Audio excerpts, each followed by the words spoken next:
अमरावतीमध्ये राणा दाम्पत्याकडून दहीहंडीचं आयोजन। नामवंत सिने कलाकारांची दहीहंडी स्पर्धेत उपस्थिती। नवनीत राणांनी धरला डीजेच्या तालावर ठेका। पुण्याच्या आदरवाडीत राज्य उत्पादन शुल्क विभागाची कारवाई। 76,55,000 विदेशी दारू जप्त। आगामी गणेशोत्सवाच्या पार्श्वभूमीवर कारवाई। पैठणमध्ये मुसळधार पाऊस। धरणाच्या पाणी पातळीत झपाट्याने वाढ। धरणाचा पाणी साठा 85% पोहोचला।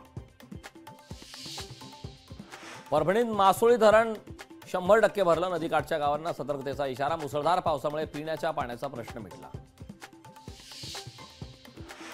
जालन्यात मुसळधार पाऊस सुरू। शेतात अनेक ठिकाणी साचलं पावसाचं पाणी। मुसळधार पावसामुळे नदी नाल्यांना पूर।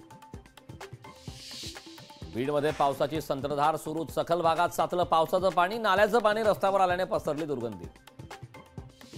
आंध्र प्रदेशमध्ये मुसळधार पावसाची हजेरी। जोरदार पावसामुळे बुडामेरू वाघू नदीला पूर। शहरातील विविध भागात पूरसदृश्य परिस्थिती निर्माण।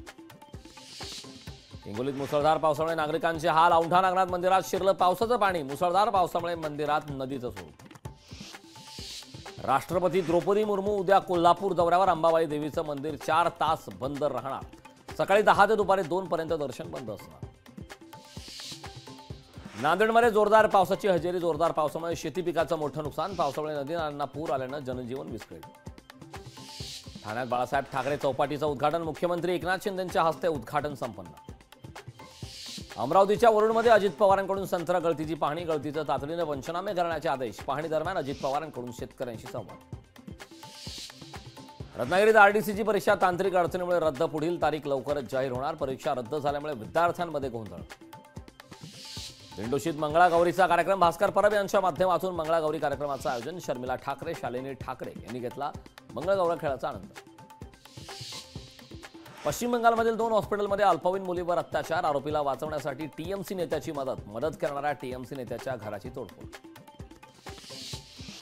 यवतमाळ जिल्ह्यात मुसळधार पावसामुळे पैनगंगा नदीला पूर। माहूर ते किनवट दोन्ही बाजूची वाहतूक ठप्प।